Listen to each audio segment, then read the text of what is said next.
From a free Machamp in Gen 1 Pokemon, a Scizor before the 4th gym in Gen 2, a Torchic at the start of Heart Gold and Soul Silver, all the way to a level 100 Magikarp in Scarlet and Violet, today we're looking at the most obscurely known Pokemon catches and acquisitions throughout every game in the series. And starting with Pokemon Yellow, there's actually a little known trade to get a Machamp before even reaching the 4th gym. Located below Cerulean City next to the underground path, there's a trainer who's looking for Cubone. Cubone can be found on the 5th floor of the Pokemon Tower, which requires a minimum of just 2 badges. And this girl will trade you her Machoke for your Cubone, no strings attached. And so upon completing the trade, it will then instantly evolve into a Machamp. And this makes it the only one of the 4 trade evolutions available in Gen 1 that you can actually get on a single cartridge in the West. Now, we'll be going through every game up to Scarlet and Violet and looking at obscure Pokemon acquisition methods such as this. But for now, we've still got a lot more obscure catches to look at in Generation 1. Now, in the Japanese version of Pokemon Blue, you can actually trade a Kadabra for a Graveler, which would instantly turn into Golem. The player can also give this NPC a Machoke, and in return, they receive Haunter, which, unlike in the Sinnoh games, obviously isn't holding an Everstone, and so it can actually evolve into Gengar. But as for Pokemon Yellow, it's actually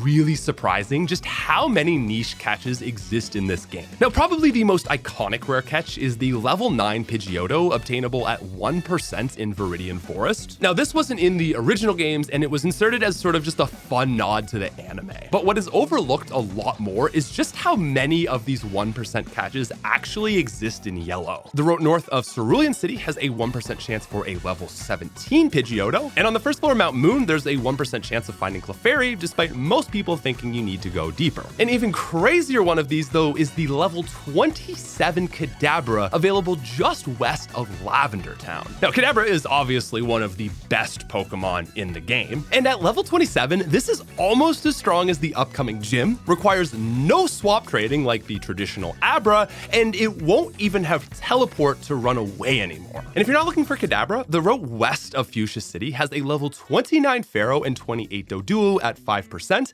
a level 32 Ponyta at 4%, and a level 29 Dodrio at 1%. This is obviously amazing for Erica, especially when you realize just how low leveled all the other Pokemon are in the area. Now, speaking of over leveled Pokemon, who could forget the iconic Dugtrio in Diglett's Cave, which is available in both red, blue, and yellow. Also, probably a little bit more known, this is one of the most broken things in the original games. There's a 4% chance to catch a level 29 Dugtrio and a 1% chance to catch one at level 31. Pretty much every other Pokemon at this point in the game is in the mid to low teens. You'll catch this Dugtrio with Dig, which in Gen 1 has 100 base power. And this is also that you can take on the upcoming Lieutenant Surge with a level 18 Pikachu. Now, if you learned anything at all from this, you should definitely subscribe to the channel for more bangers such as this. But I would say that is really the only niche catch in Pokemon Red and Blue. But somehow Yellow still has more to offer. We all know that Starmie is one of the best Pokemon in the game, learning Ice Beam, Thunderbolt, Psychic, and Surf. The big downside is that you have to fish for it below Fuchsia City, and it only comes between like level 15 and 20. Well, actually, in Yellow, if you take a Super Rod to the Seafoam Islands, which is available at basically the exact same time, you can catch a Staryu at level 40. At which point, you can just teach it those moves, give it a Water Stone, and it is strong enough to beat the entire game. Now, as for the rest of the game, the Badge Check route has a 1% chance for a level 46 Primeape. And as for Cerulean Cave, the craziest things you can catch here are a level 64 Raichu, Chansey, and Parasect in Red and Blue, a level 62 Rhydon in Yellow, and probably most interesting, the highest level Pokemon that can be caught outside of Mewtwo in the game are a level 65 Ditto in Yellow and 67 Ditto in Red and Blue. Gen 2. Gold, silver, and crystal. So in these games, you have the option to let your mom keep your money, and she'll occasionally buy things for you from a predetermined list. And once she's saved up $15,000, she'll buy a Moonstone. Now, after beating every trainer, you only send a quarter of your earnings to your mom. So usually you get this by like the 4th gym. But what's really neat is you can actually deposit the rest of your held money to your mom. And so if you fight every trainer and play super frugal, you can actually quite easily get a Moonstone by the time you reach Bugsy. And this is significant because in Gold and Silver, you can catch Jigglypuff on the route north of the first route in the game. Even crazier though, in a hypothetical situation, if you were willing to grind berries for long enough, selling them for like $5 at a time, you could actually get that Moonstone so early that you could use Wigglytuff to fight the first gym, Faulkner. But Wigglytuff obviously isn't that great, so maybe you want to opt to wait a little bit longer for a better Pokemon. Well, between Route 35, 36, and National Park, you can catch a Nidoran, which needs just 4 levels to reach Nidorino. And with your mom's Moonstone, you can actually evolve this into Nidoking before Whitney. Now, Nidoking certainly isn't as good as its Gen 1 self, but it's still pretty solid with Ground type to resist Whitney's Miltank and a pretty decent learn set with access to all 3 punches. But there's actually an even better Pokemon you can get before Bugsy. The top floor of Slowpoke Well outside of Azalea Town has a 15% chance for Slowpoke to spawn, and every Slowpoke has a 2% chance to be holding a King's Rock. And this means that every 1 in 50 players will have the chance to trade it instantly to evolve it into a Slowking. And sure, Psychic might be weak to Bug, but with 490 base stats plus Curse for the second gym, this is just absolutely insane. Now, another lesser known acquisition before Whitney is Arcanine. In Crystal, you can catch a Growlithe west of Violet City at the very start of the game, and the trainer that gives you a Firestone is located just on the other side once you reach Goldenrod. Now, Arcanine doesn't really get fire moves in this game, but for this early point in the game, it is ridiculous. With 555 base stats, access to Dig and Headbutt, it is easily the strongest Pokemon available by this point in the game. And as for Steelix and Caesar, we really weren't lying. So the route west of the 4th gym leader Morty has Magnemite, and you could probably guess where this is going. Magnemite has a 2% chance to be caught holding a metal coat. And this means that just 1 in 50 players get the item they need to evolve their Onix or Scyther via trade. And that is coming, dare I say, light years before when you're supposed to get it in the post-game. What's even nicer about these Pokemon specifically is that you don't even have to catch Magnemite. After beating Morty, you can head straight to the Rocket Hideout to get the TM Thief. You can then just thief every wild Magnemite you encounter, and you can usually get a metal coat within 30 minutes. Or if you're feeling extra lazy, after getting the metal coat from the grandfather, you can actually make a trade in the Kanto power plant for a Magneton, which holds metal coat to give you the second steel type evolution. Now, as for Kanto itself, it's pretty bare, but one of the more interesting trades over here is that there's actually a player who will trade you an Aerodactyl if you give her a Chansey. And probably even more obscure is you can actually find a level 20 Pupitar on the top floor of Mount Silver at 1%. It's basically the only obscure 1% catch in the entire game, but it's cool that you can get the mid-stage 10 levels before it's supposed to evolve. And of course, who could forget Celebi? And we include this as an obscure catch specifically because Western players on cartridges were never able to get this. It is, however, available on the Virtual Console version of Pokemon Crystal. So after you beat the Elite Four, if you heal in the Goldenrod City Pokemon Center,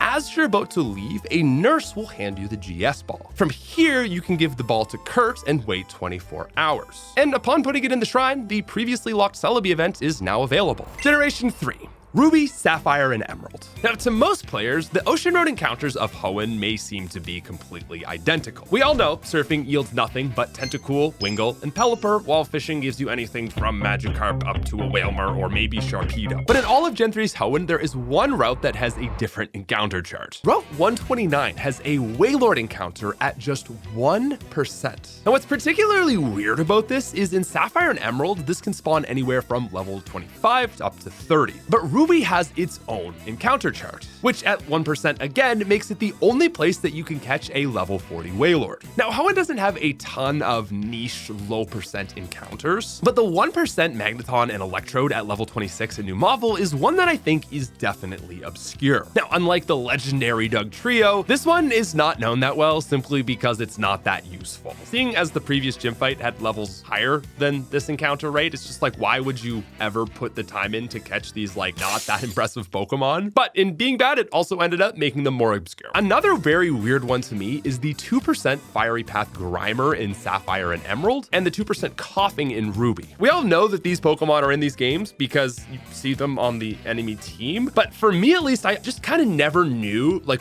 where they actually could be found. There's also a 1% spawn rate for Kecleon on Route 118. Now, Steven is meant to first introduce you to this Pokemon with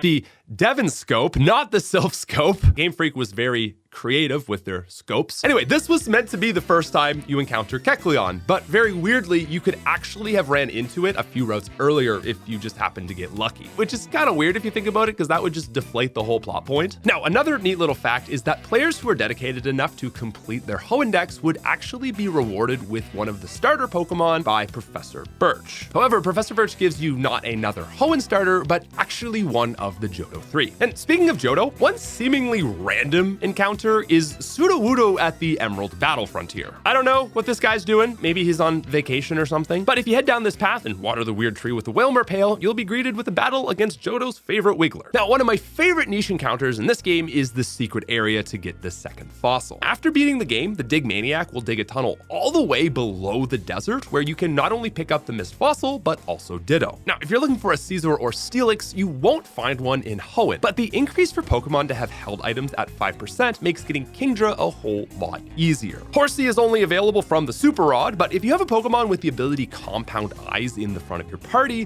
the chances of a wild Pokemon holding an item goes from 5 up to 20%. Also, did you know that in Sidopolis, you can catch a level 5 Gyarados? It's kind of random, and I can't see a massive use for it outside of maybe some niche Battle Frontier thing. But yeah, it's there. You want to talk Gyarados being evolved too early at the Lake of Rage? I think you gotta look at Sidopolis. Now, everyone knows that Wynot can be found in the incredibly rare Mirage Island, but most people only know this and haven't actually experienced it for themselves. And I think what is specifically very obscure about this island is that the levels of Wynot actually go all the way up to 50. And in Emerald, this actually ties the Sky Pillar for the highest level wild Pokemon in the game. Now, in Ruby and Sapphire, the Sky Pillar had stronger Pokemon ranging way past 50, and it was honestly like just so much cooler. There was like level 56 Claydolls and Mawiles here, and the most iconic, probably the most obscure, at least rare, was a 6% chance to find Altaria, which could range all the way up to level 60. Now, this next area is one of those things on the cusp of obscure, but it's one of those things that once you learn, your mind is kind of blown, so I think it's important to include. In Emerald only, after you beat the Elite Four, you can unlock 2 more areas of the Safari Zone that opens up and allows you to catch a bunch of Johto Pokemon. I'm doing a quick screen read here, but you got Hoothoot, Mareep, Spinarak, Apom, Sunkern, Gligar, Snubbull, Stantler, Leddyba, Pineco, Teddiursa, Houndour, Miltank, Shuckle via Rock Smash, Wooper via Surfing, and Remoraid through Fishing. It's fairly well known, but running an Ampharos or a Houndoom in Pokemon Emerald is definitely a mind-blowing experience. Now, did you know that some Gen 3 players were actually bribed from Game Freak with a free shiny Zigzagoon? In order to patch some glitched cartridges, demo discs were released to select stores across US and Japan. Players could visit and download them, which would patch the berry glitch. And in doing so, players would receive a shiny Zigzagoon. Now, this is half related to Pokemon Coliseum, but there was a bonus disc that came with these games. And if you hooked it up to your cartridge of Pokemon Emerald, you would get a gift Jirachi. And much more obscure, since you guessed it, it was only available in Japan, there was a second bonus disc release that would actually give the player Celebi. This is mind-blowing because, like, in my brain, I can imagine seeing Jirachi in Emerald, and I'm like, yeah, that's fine. But as soon as I see Celebi and gameplay, I'm just like, no, sorry, that does not compute. Now, the Gen 3 remakes add quite a few interesting changes in terms of odd Pokemon encounters. For example, in Cerulean Cave, a 4 to 5% Wobbuffet encounter was added. Now, it is in the postgame where the National Dex becomes available, but I find it interesting because it's both the only non-Kanto Mon here and the only case where a non-Kanto Mon was added to a location from the Gen 1 games. Another interesting add to this game is in Celadon City, where you can fish Grimer and Coughing at a 1% encounter rate with the Super Rod. The Sevi Islands, of course, add a ton of National Dex Pokemon, and considering how often players tend to skip this area, I think you might be surprised to realize just how many Pokemon you can actually get here. There's a Togepi in the Water Labyrinth, Magcargo in Mount Ember, Marill, Wooper, Swinub, Delibird, and Sneasel in Icefall Cave, Quillfish and Remoraid on Green Path, Spinarak, Leddyba, Heracross in Pattern Bush, Natu, Yama, Wobbuffet in Ruin Valley, Hoppip and Sentret in Five Isle Meadow, Murkrow and Misdrevius in the Lost Cave, Mantine in the Trainer Tower, along with Phampi, Skarmory, and Larvitar in Sevault Canyon. Oh, and also unknown forms in the Tanabe Chambers. Another big one always for me is that Moltres moves to the Sevi Islands instead of being in Victory Road. It's just like so embedded in my brain that every time I see this, I'm like, nope, sorry, that is a ROM hack, that is not canon. And finally, one very niche acquisition is the legendary level 3 Electrode. You can catch a level 3 Pikachu in Viridian Forest and instantly evolve it into Raichu. There's a person on Cinnabar who will then trade it for an Electrode, which comes at the same level as the trade Pokemon. And level 3 Electrodes know Sonic Boom, which always does 20 damage. And Electrode is the fastest Pokemon in the game. Trainer Hill battles are always equal to your highest leveled Pokemon. And because 20 damage is enough to one-shot basically every Pokemon in Trainer Hill, you can use this rare specimen to solo it and get a bunch of free stuff. Generation 4. Diamond, Pearl, and Platinum. We're gonna start things off with some more mildly obscure Pokemon and then work ourselves towards the good stuff. One really cool feature of the Sinnoh games is that if you have a GBA cartridge inserted into your DS, you'll actually get a different encounter chart on every route. Now, if you're someone like me, who's never taken advantage of this, pretty much every encounter feels obscure. For example, you can find a Lunatone or a Solrock at Lake Verity, but the feature can only be used once you get the National Dex and enter Pal Park. Despite that though, there are still some really cool encounters that not everybody knows about. Like for example, inserting any Gen 3 cartridge will give the player a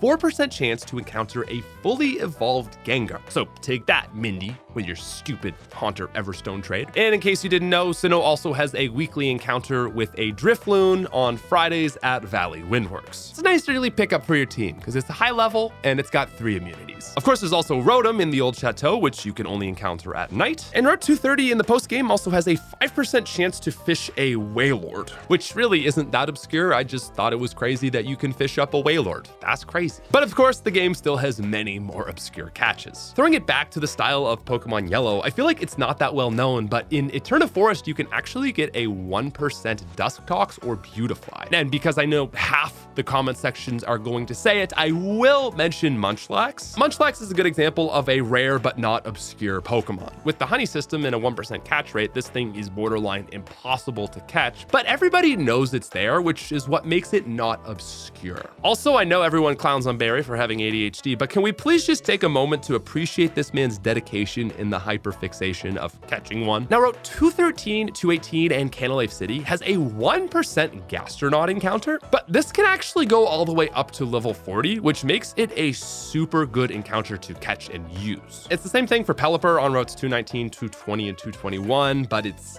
Pelipper, so it's not quite as good. You can also fish a level 100 Magikarp in the resort area. I don't know why you'd want to do it, but you can. Also, in Celestion Ruins, if you catch all 26 unknowns, you'll actually get another area, which will give you access to the also very sucky exclamation and question mark unknown. Also, did you know that Hippopota's level goes up the more unknown you catch? If you go out of your way to catch 26 unknown, you can catch, get ready for it, a level 26 Hippopotas. Wow. Now, we are also legally obligated to mention the most ridiculous catching requirement in this game, and that is, of course, Regigigas. Well, actually, just all the Regis. Okay, so to get Regi-Ice, Registeel, and Regirock, you need to get Regigigas. But after beating the champion, to get Regigigas, you need the other 3 Regis. And this is the stupidest catching requirement in the history of Pokemon. Because how do you get the 3 OG Regis in Pokemon Platinum?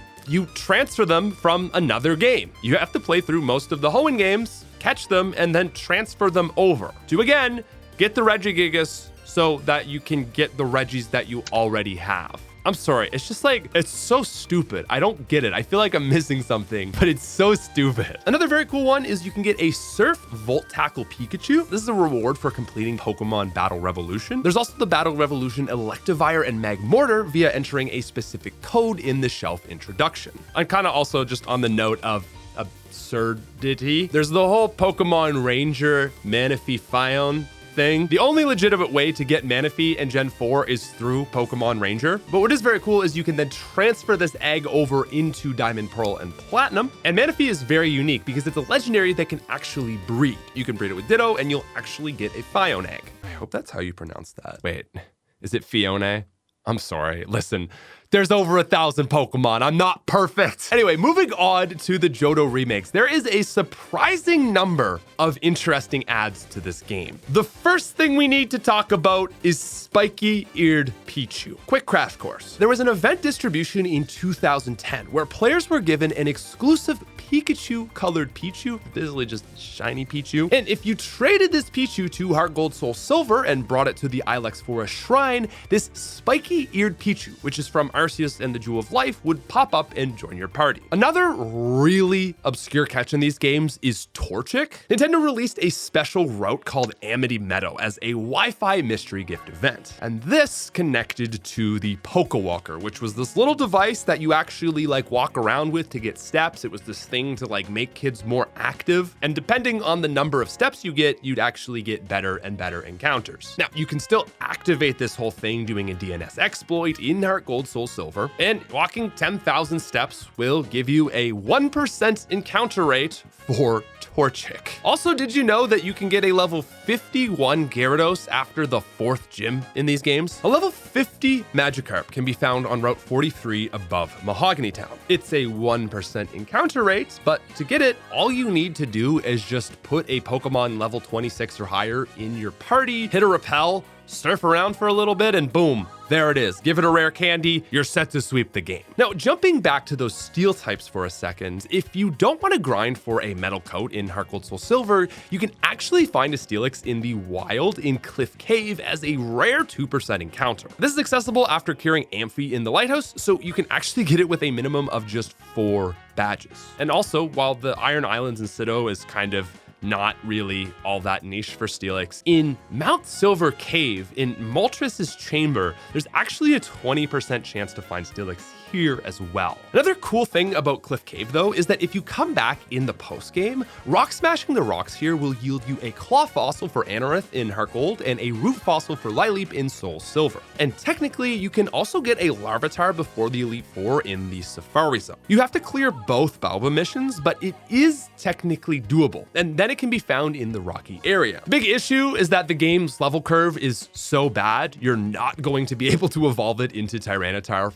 for the champion fight, but it is at least there. We also should probably mention the anti-soft lock Tentacool in Cyanwood. This NPC will give you a Tentacool only if you have a Pokemon in your party that doesn't know Surf or Fly and 0 Pokemon in your PC. Another obscure group of Pokemon obtainable are an early Mareep, Wooper, and Slugma egg. If you talk to Primo in Violet City's Pokemon Center, if you give him a password that changes based on your player ID, he'll give you an egg for one of these 3 Pokemon. The only one that's actually really useful is Mareep, since it can help you for the first gym fight. Now, using the headbutt feature isn't new to Gen 4, but on Route 38, you can get a Burmy by headbutting the trees at the top of the rock climb hill, accessed via Route 39. It's not that rare, but it is a super niche instance of them adding in Sinnoh Pokemon to these games. There's a similar headbutt encounter for Cherubi, and if you surf and rock climb west of Cherry Grove, you can even headbutt to find Halo. And on that note, after you get the National Dex, on Wednesdays, the Hoenn radio sound station plays a remixed version of the Hoenn theme that attracts Hoenn Pokemon. And similarly, Sinnoh Sound plays one on Thursdays, which attracts Sinnoh Pokemon. Now, did you know you can get both the other region starters in these games? After you defeat Red, you can talk to Professor Oak to receive one of the 3 Kanto starters. You can also get a Hoenn starter from talking to Steven in the Silphco building, and Latios and Latias also roam after this event. Honestly, just the sheer amount of legendaries available in this game is pretty crazy. It's pretty cool. Heart Gold Soul Silver's pretty sick. Now, I'm sure that regular subscribers know this one, but for those not on the in, I'll say it anyway. You can also get your choice in these games of Dialga, Palkia, and Giratina. All you have to do is cheat, because this is only available with an event Arceus, which you need to do the DNS exploit again to acquire. But basically, if you bring Arceus to the ruins of Alph, you'll be transported to the legendary Sinjo ruins. Here you'll get a crazy cutscene that includes Cynthia, Arceus, and some random hiker dude. And once the event is over, you'll be given the choice for one of these 3 Pokemon in an egg. Gen 5. Black and White. The Unova region is full of some very interesting encounters. Probably one of my favorites, despite being more well known, is the Victini event. Personally, I'm just a real sucker for obscure Pokemon that are like actually useful for a playthrough. And with this Victini event, it actually gives you the Pokemon for the very start of your run. So you just get to steamroll Black and White, which isn't fun for everyone, but I support it. Now, another not totally obscure, but crazy if you don't know it. Hi there, I'm crazy because I didn't know this. There are 5 static Darmanitan statues that you can find in the Desert Resort. I thought they were just your typical overworld decorations, but they're just in their Zen mode. And if you feed them a good old rage candy bar, they'll wake up and encounter will happen and they're level 35. So it's really good because Darmanitan is busted. Another niche encounter lies in the post game on Twist Mountain. You can get 1 fossil per day from a pool of the previous gen fossils. And another super weird acquisition in Unova is seasonal NPC trade. There's an NPC in Undella Town willing to give you a Munchlax for your Chinchino, but the trade exists exclusively in the summer season. Similarly, Dragonspiel Tower has a 10% chance of finding Beartic in dark grass, but this also has a seasonal feature where you can only catch it in the winter. I feel like it's also important to note the Larvesta egg, despite some people probably knowing about it. This one is only available if you head back to one of the first routes and surf west through the 2 optional water paths. Eventually you come to a house, which is the only place you can get Larvesta in the game. And I think probably known less is that in Black and White, you can still also go to Relic Castle and catch a Volcarona. This is really well known in Black and White too, but I feel like people don't talk about it as much in Black and White. Now, of course, everyone is familiar with Kanto's infamous Magikarp salesman, but there's also one available in Unova, and this dude puts some respect on the Magikarp salesman game. In the postgame, this man on the Marvelous Bridge says he has a secret Pokemon called Magikarp, and he'll give you one for 500 Pokédollars. Now, this is actually huge because it's the only way to obtain Magikarp in the game without trading. So while $500 in the original games felt like a bit of a ripoff, in this case, the dude is giving you an absolute bargain. And similar to Sinnoh's Friday Balloon and Johto's Friday Loch Ness Monster, after you beat Getsus, a static level 50 Musharna appears every Friday in the Dream Yard, which you might think is a little bit odd considering Mana has been here since the start of the game, but not only is it a nice tradition that continues here, it also has its hidden ability Telepathy. The game also has some fairly interesting post-game route encounters. There's the 5% Riolu in Challenger's Cave, a 5% level 60 Bisharp in Dark Grass on Route 11, and a 5% level 60 Heracross or Pinsir on Route 12.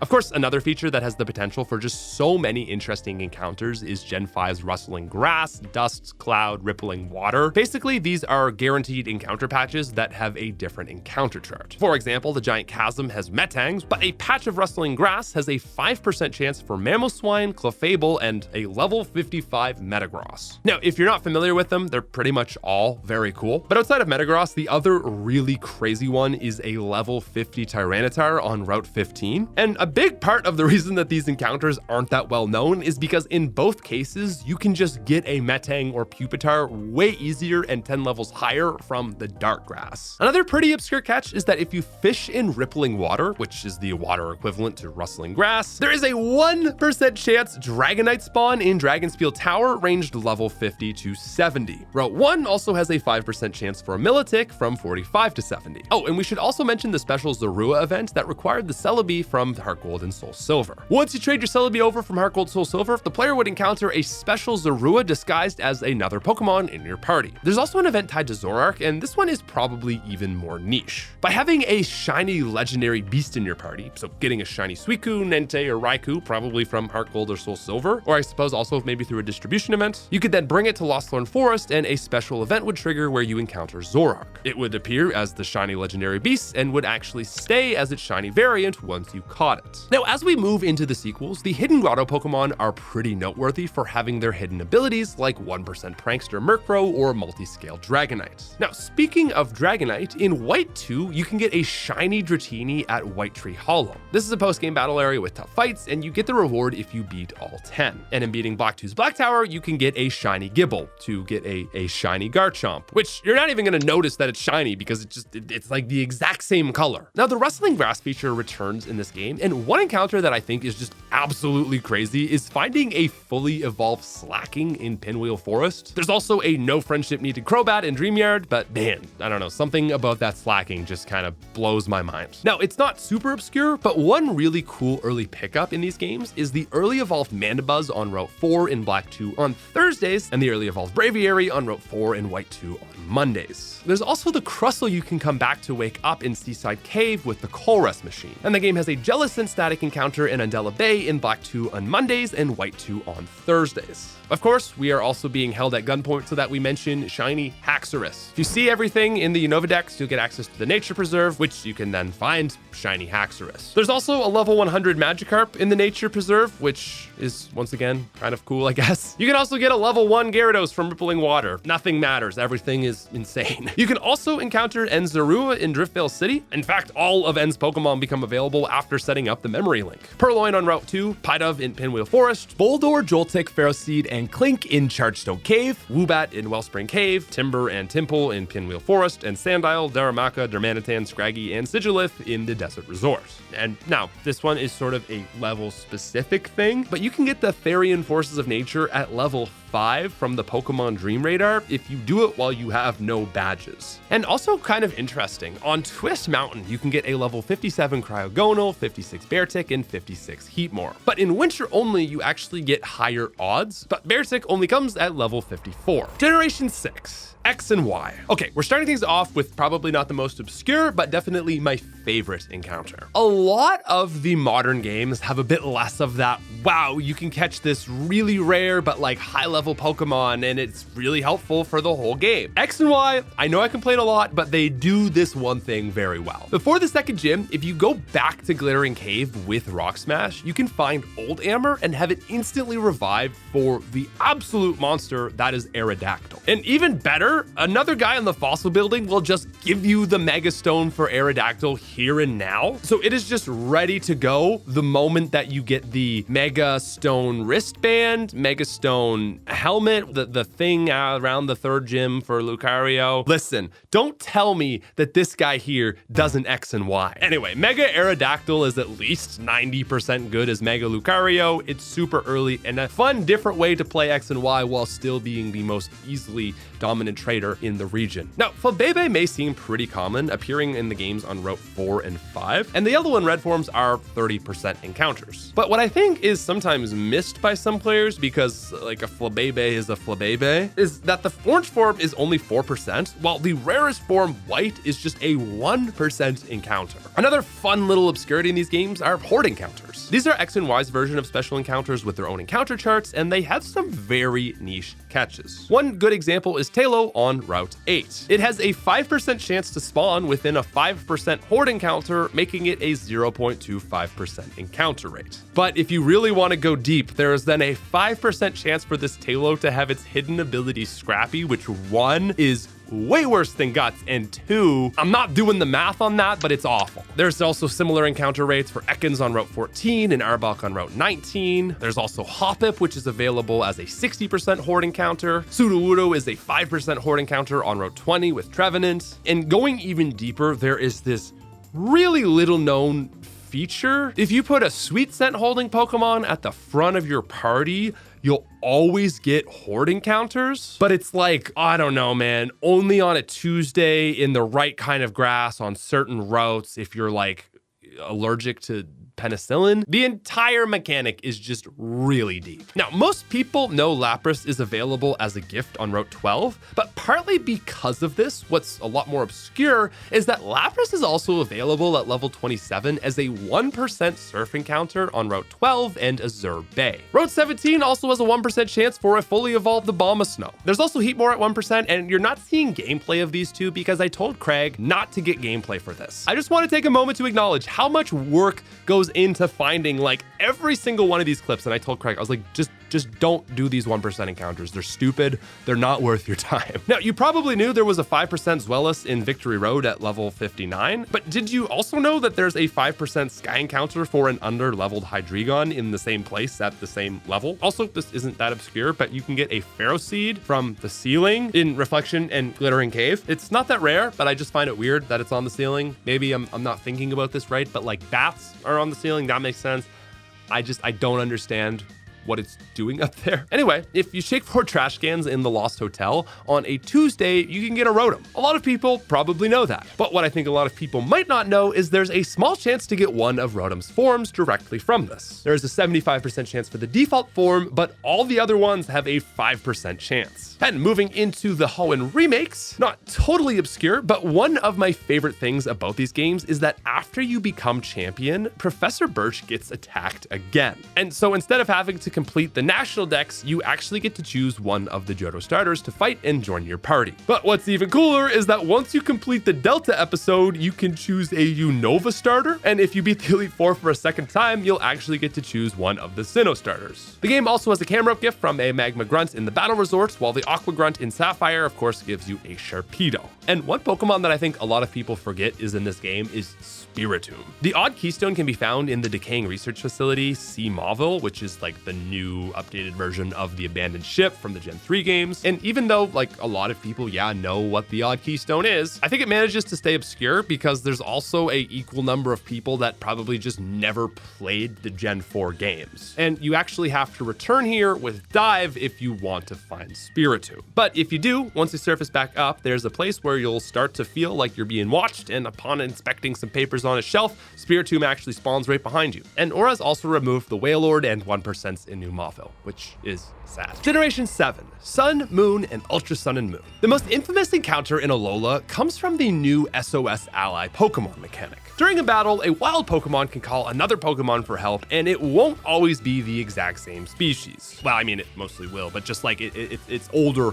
fully evolved brother. Anyway, the most iconic SOS feature is the Bagon that can call for a Salamence at the very start of the game. Now, the Bagon itself has a 1% chance to spawn with very low odds to get the Salamence, but players have been able to get it and proceed to steamroll the rest of the game. This is so absurd though that even though a lot of people haven't done it themselves, everyone talks about it because it's like a really interesting point. But there's a lot of lesser known and still unique SOS chains. Like there's Pichu that can SOS a Happiny and is available as early as Route 1. Another cool one is 10 Carat Hill Cave Carbink can SOS a Sableye, or Eevee on Route 4, which can actually SOS for an Espeon in the day or an Umbreon at night. On Route 7, Staryu can SOS a Starmie, saving you a Water Stone. On Route 9, or Melamele C, Corsola can SOS a Marini. In Mally Garden in the rain, anything can SOS a Poliwrath during the day and a Politoed at night. In Malleoder Cape, Trubbish can SOS a Garbodor, 10 levels below its Evo level. Same goes for Route 10, Pancham can SOS a Pangoro. On Route 12, Elekid can SOS an Electabuzz and a Chansey. During Hail or Sand, anything can SOS Castform. In Tapu Village, anything can SOS a Vanillite if it's hail weather. In Hana Desert, if it's sandstorming, anything can SOS a Gabite. Pony Grove Riolu can SOS a Lucario or a Chansey. Resolution Cave Golbat can SOS a Crobat. Kale Bay Slowpoke can SOS a Slowbro. In Pony Gauntlet, Dratini can SOS a Dragonite. And probably the best of all, in the Thrifty Megamart, Haunter can SOS a Gengar, saving you a Trade Evo. Now, a more obscure feature that was added to these games is the QR code scanner. Every 2 hours, you get access to scan one QR code, and this stacks up to 10. Scanning a QR code gives you 10 points, and every 100 points allows you to activate an island scan.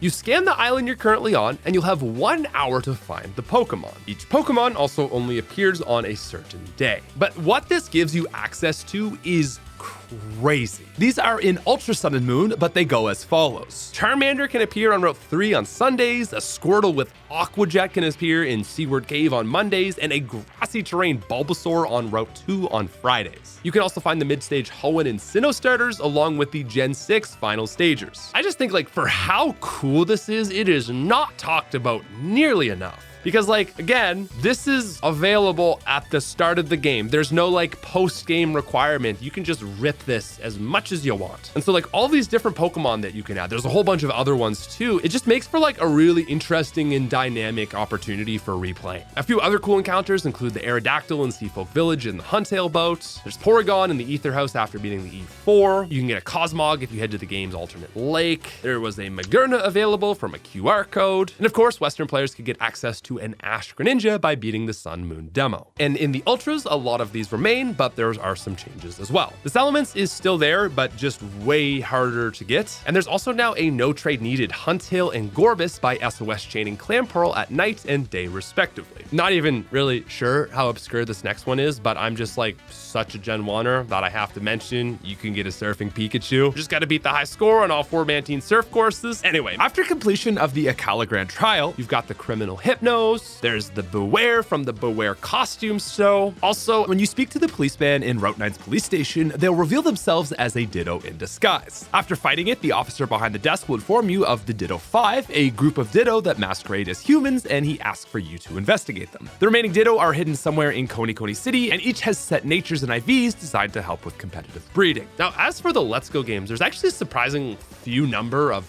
cool stuff here. The first thing I think that is worth mentioning is the Pokeball Plus Mew. Basically, this involves money. If you bought the Pokeball Plus, which is a real world controller shaped like a Pokeball made for these games, you basically get the opportunity to transfer Mew into the game. Certainly not the only way to get Mew. The other ways like pre-ordering stuff or buying stuff also money. There also still is the shiny Meltan home gift for completing the Let's Go decks. You can also still get the G-Max Melmetal home gift for sending a Pokemon from Go to home for the very first time. And I think that's it really. I don't know, Let's Go just doesn't go super hard on like unique or interesting encounters. Generation 8, Sword and Shield. Are you still with me? I see you. You've made it this far. Thank you. Let's keep cooking. Everyone knows that Leon has an award-winning Charizard, but did you also know that upon defeating Leon, you can actually head back to his room in Postwick Town to get a Charmander? You did?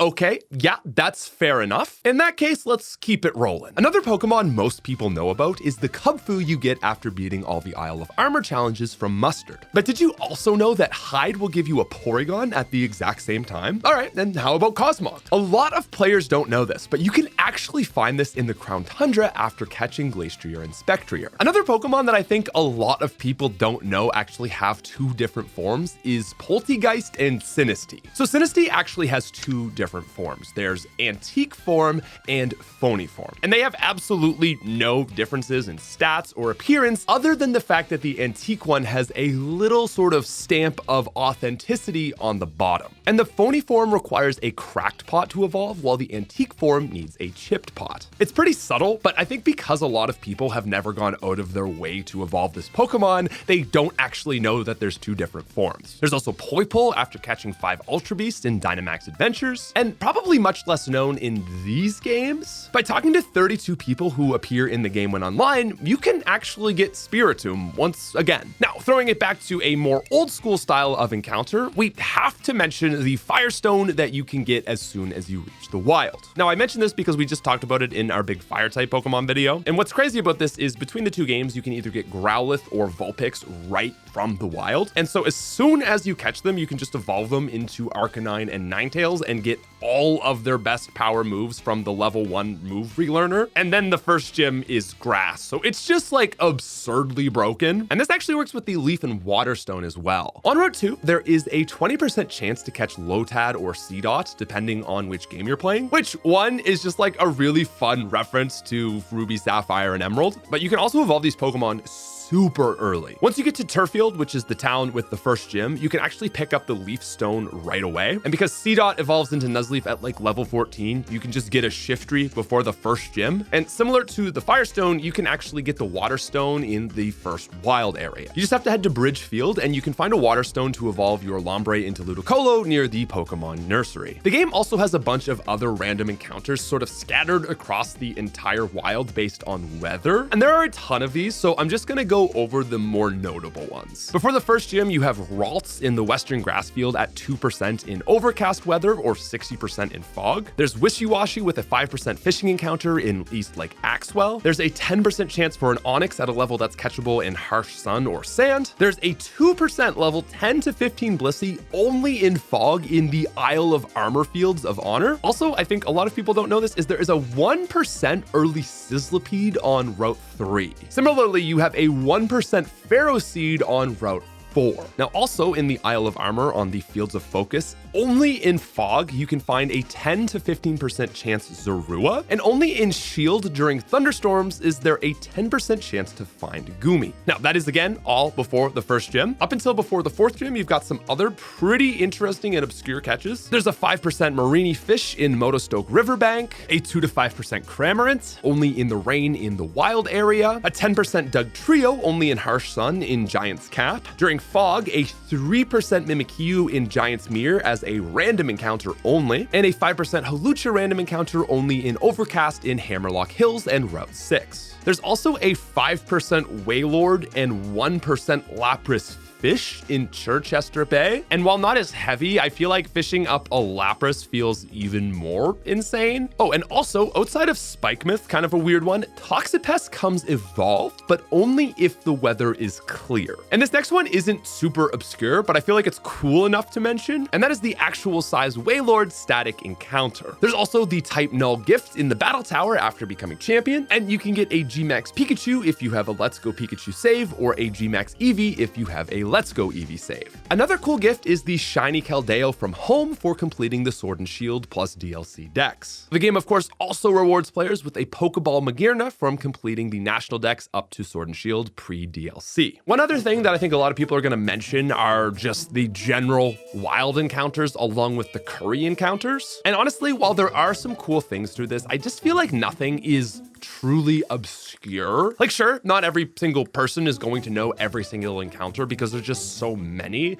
but it's never like a surprise if I told you that, like, oh, Axu can be found at this area, because that's just like how the wild works in Sword and Shield. So I just wanted to mention that's why we're not like going in depth into any of those like specific encounters. Now, the Sinnoh remakes don't have a ton of obscure encounters, but it is worth mentioning the free Mew and Jirachi players got for loading this game with Let's Go Pikachu Eevee and Sword and Shield save data respectively. That was a bigger sentence than I was ready to utter. You do get these super early, so although it is pretty well known, I did want to include it just because it's another one of those things where you can get a super early Pokemon and stomp the game. And not to sound like a Gen 1er, but I did think it was cooler in the earlier games when these like super strong Pokemon were available, like just kind of through the game itself, not just like, here you go. But that's probably me being lame. One thing that does really stick out to me is the unlock requirement for Anorith and Lileep in these games. You'd think they'd be tied to the national decks, but they actually become available after Spear Pillar. So what's kind of cool is that if you really wanted to, you could have a Cradily or Armaldo for Volkner. That's really it. You can get some Pokemon before getting the national decks that aren't in the BDSP or Platinum decks, but these were all Pokemon in Diamond and Pearl 2. Smoochum, Pinsir, Teddiursa kind of stuff. But yeah, overall, there's not a lot in these games that really feels like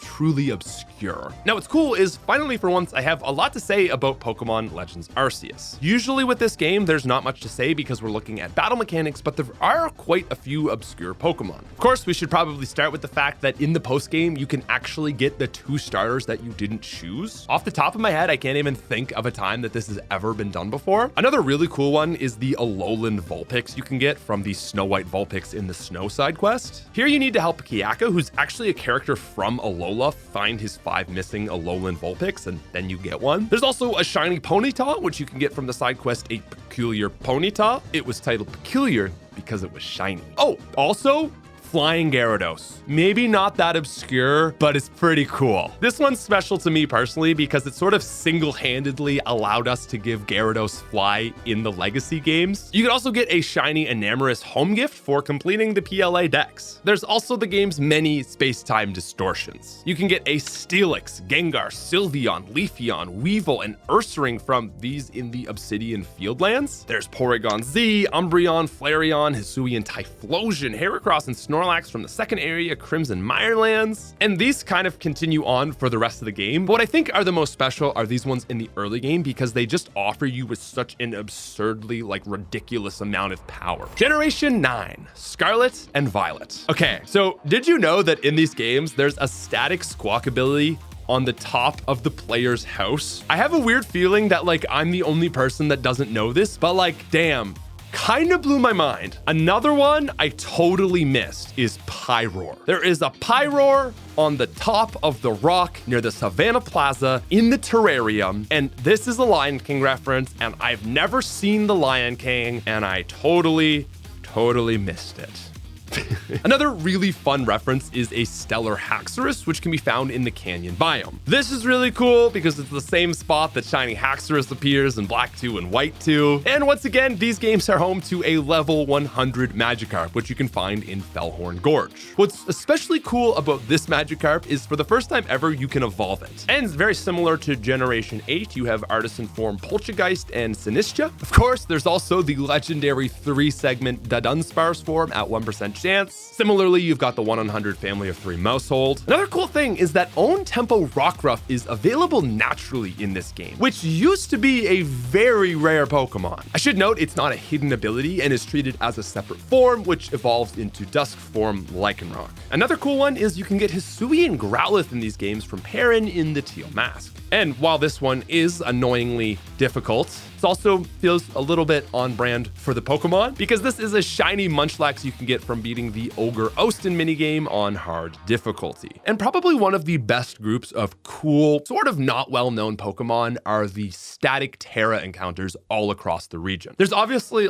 a million of them, so it's kind of hard to know every single one, but there's a lot in the game that are just really unique and special that, not every single person obviously knows about. Like in the Area 0 Underdepths, there's the Secret Cavern, which has a bunch of rare items blocked by a Stellar Terra Garchomp. Another really cool one that we've talked about before in another video is the Electric Terra Dragonair after the 7th gym. Probably a little more known, but very significant, is also the Ghost Terra Houndoom in Alfornata Cavern. This one is so particularly special because when terastallized, it turns an incoming fighting type weakness into a complete immunity. You can also find a Steel Terra Dragonite in Northern Province Area 2. There's a Ghost Terra Slacking in North Province Area 2. There's a Water Terra Garchomp in Western Province Area 2, just ready to soak up any ice moves you might want to send its way. Also on Glacita Mountain, you can find a Terra Ghost Frostlass, which is really cool because it removes its many weaknesses from ice and then further boosts its attacking ghost moves. There's obviously a ton of these, but we just tried to include the cooler ones that weren't the most well known. Maybe these are the most well known because they're the cooler ones, but I promise you, there's a lot that are really boring and not worth mentioning, even if you don't know about them. Now, the game also has roaming form Gimmighoul. It's only available in Go during events and has to be transferred to Scarlet via home, but it does appear in the overworld and is usable. You can also get a shiny Meloetta from home for completing the Scarlet Violet and DLC decks. And actually what I think is even cooler is the non-shiny Meloetta in the game. To get this, you need to look for the Cyclone of Leaves in the coastal biome and then spin clockwise in the center of leaves for at least 10 seconds. After this, you activate the camera and flip it to the Sepia filter. From here, you just look for Meloetta or listen to their singing voice, and once you exit camera mode, you can step up to it and initiate battle. This one is so cool, and I'm just why have we not seen more of this before? I love this little Easter egg. Honestly, might be one of the coolest encounters that Pokemon has ever added. And that should be more or less every single obscure encounter in all of Pokemon. This video is so long, I appear to have grown facial hair over the course of recording it. But regardless, guys, you've made it all the way to the end. So if you're not subscribed, that is the sign that you should probably subscribe. Again, make sure to go download Test 'em All, and I will see you guys later. Peace.